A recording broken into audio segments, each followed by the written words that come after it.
In 1954, a dirt farmer in Nebraska paid off 200 acres before he turned 39. No inheritance, no lucky crop year, just habits his father drilled into him. Number 6 on this list was so effective, the USDA quietly stopped promoting it by 1968. Number 17 is still legal today, and almost nobody uses it. Number 1 is the exact reason your great-grandfather never wrote a check to a bank after age 40. These were the operating manual for a generation of farmers who turned dirt, debt, and discipline into land they owned outright. Hit subscribe, because this is the closest thing to a financial map your family ever had. Number 20, the seed swap. Farmers did not buy seed corn every spring. They saved the best ears from harvest and traded surplus varieties with neighbors. A bushel of hybrid seed cost roughly $6 in 1953. A farmer running 160 acres who swapped instead of buying saved nearly $40 a season, 2 weeks of groceries. The swap also spread risk, since a neighbor's seed bred for different soil might survive a drought yours could not. Seed saving faded once hybrid patents tightened in the 1970s, making replanting saved seed legally risky. The habit never stopped working. It became illegal to keep working. Number 19, the community threshing ring. Before farmers could afford their own combine, counties organized threshing rings, groups of 10 to 15 farms sharing one machine and the labor to run it. A thresher cost $1,200 in 1950, impossible for one small farm, but split 15 ways it cost less than a used truck. Families rotated fields all harvest week, feeding extra mouths and paying nothing beyond shared machine cost. Once bank financing for individual combines spread in the 1960s, the rings dissolved, and interest payments replaced what neighbors used to give away free. Number 18, butchering your own meat. Farm families raised and slaughtered their own beef, pork, and chicken rather than buying it, splitting labor across several households each fall. A 900-pound steer could feed a family most of a year. A commercial butcher charged around $25 a family simply skipped by doing it themselves. Store-bought beef ran close to 60 cents a pound in 1955. Home-raised and butchered, the same cut cost closer to 12 cents once feed was factored in, a gap that funded equipment instead of grocery bills. Number 17, the milk check savings account. Dairy farmers received a milk check every 2 weeks, and the smart ones skimmed 10 to 15% into a passbook account before it ever reached the kitchen table. A $400 check, with $50 set aside untouched, added up to $1,300 a year. Over a decade, that alone could cover a down payment on an adjoining 40 acres. It required nothing clever, just treating the deduction as a bill that came before every other bill. Number 16, buying land at distressed auction. When a neighboring farm failed, the land often sold at auction 20 to 30% below market value. Farmers who kept a dedicated land fund, cash nobody was allowed to touch, were the ones ready to bid, while others could only watch. A 40-acre parcel worth $3,200 in a normal year might sell for $2,200 at a forced sale. The families who expanded fastest were rarely the highest earners. They were the ones who waited with cash for exactly this moment. Number 15, the barn raising exchange. A cash-built barn could cost $800 to $1,500 in 1950. Instead, 20 or more neighbors showed up for a weekend and built the whole structure using lumber the family already owned. The family fed everyone and understood the labor was owed back later. It functioned as an interest-free loan of labor, saving perhaps $340 that went straight into the land fund instead of a contractor's pocket. Number 14, planting for the market, not the moment. Sharp farm families tracked crop prices over several years and planted for projected demand rather than convenience. Soybeans, still new through the decade, climbed steadily as processing capacity expanded. A farmer who saw soybeans fetching $2.80 a bushel against corn's $1.50 shifted acreage accordingly, using publicly available extension bulletins most neighbors never bothered to read. The information was free. Reading it was the entire advantage. First pattern break. So far, this has been about spending less and reading the market better. What follows is how farm families built equity that survived droughts and price crashes because it lived in the land and the animals, not a bank that could fail. Number 13, the multiplying livestock strategy. A farmer bought 2 or 3 good breeding animals and let growth do the rest. A single $40 sow could produce 2 litters a year of 8 to 10 piglets. Even after losses, a farmer could realistically have 15 to 20 hogs within 18 months, worth $600 or more at market. This was compound interest with hooves instead of dividends, understood instinctively long before anyone explained exponential growth in a classroom. Number 12, the mortgage burning ceremony. When the final mortgage payment cleared, families gathered and burned the paper in the kitchen stove while neighbors watched. It reinforced, publicly and repeatedly, that every other habit on this list pointed toward one outcome. A family that witnessed several mortgage burnings in a single county year absorbed a lesson no bank pamphlet could teach. Debt was temporary. Owned land was permanent. Number 11, the equipment cooperative loan. Before dedicated farm credit institutions expanded, groups of farmers pooled cash to jointly buy tractors and balers, dividing usage by acreage owned.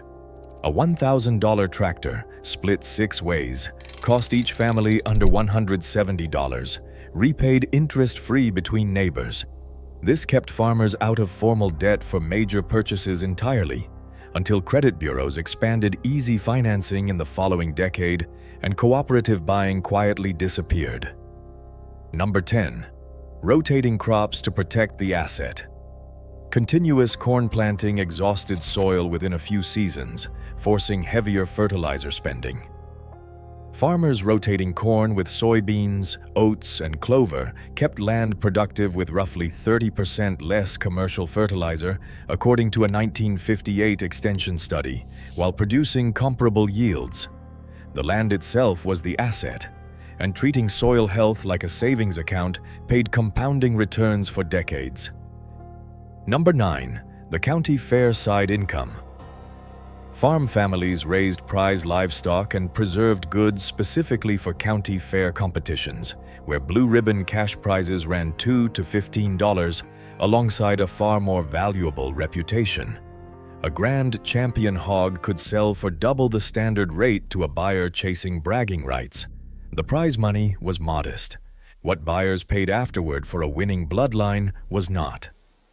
Second pattern break. Here is what most people miss. The habits so far describe smart spending and smart production. What made farm families wealthy in land involved treating every dollar that touched the farm as either building the asset or draining it. Number 8, the tenant-to-owner ladder. Most farmers began as tenants, splitting crops 50-50 with a landowner. Those who eventually owned land had negotiated a larger share, often 60-40, in exchange for supplying their own equipment, then aggressively saved the difference, $200 to $400 a year. Over 8 to 10 years, that gap alone often funded a down payment on 40 or 80 acres. Ownership rarely started with land. It started with a better contract on someone else's dirt. Number 7, the widow's insurance policy. Farm families carried small life insurance policies, often $2,000 to $3,000, purchased for a few dollars a month, not to build wealth, but to protect the land fund from ever being liquidated after an unexpected death. A widow with a paid policy could keep the farm running through transition rather than selling acreage under duress, and farms sold in duress almost never sold at fair value. Number 6, the extension service education. Federally funded county agents offered free consultations on soil testing, breeding, and market timing that most farmers underused. Those who scheduled regular visits consistently outperformed neighbors on identical land. A $10 soil test in 1955 could recover hundreds in lost yield from an unnoticed deficiency. The USDA scaled back these hands-on programs by the late 1960s, shifting resources toward large commercial operations and leaving small farms with far less expertise than their parents had. Number 5. The Church and Grange Network. Farm families active in a local grange or church had access to something more valuable than any loan: community trust. Grange halls functioned as informal credit unions, letting members borrow small amounts interest-free during a bad season, repaid after the next harvest. This safety net meant one rough year rarely forced a family into high-interest debt or a forced sale, though the trust behind it took years to build. Number 4. Delaying machinery upgrades. A tractor bought, used in 1948 and carefully maintained into the 1960s, saved a family the cost of 2 full upgrade cycles, each costing $800 or more. Farmers who prioritized land payments over new equipment accepted older machinery in exchange for faster debt freedom, understanding that machinery depreciated every year while land historically only grew more valuable. The old tractor in the barn often meant the mortgage was nearly gone. Number 3. Marrying into more acreage. Marriage alliances between neighboring farm families were an openly discussed strategy for consolidating land without a dollar changing hands. 2 adjoining 80-acre farms, joined through marriage, became 160 acres overnight, with shared equipment and combined savings, working toward a single mortgage instead of 2. Families weighed adjoining land alongside character when considering a match, one of the fastest paths to expanded ownership available to any farm family. Number 2. The off-season trade. Winter meant no crop income, so farmers took on trade work, blacksmithing, carpentry, harness repair, and banked every dollar specifically toward land.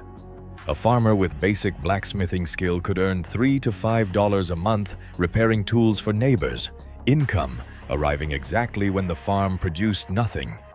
Treated as pure savings, it often funded spring seed without ever touching the land fund, a habit that faded as winter work moved into towns.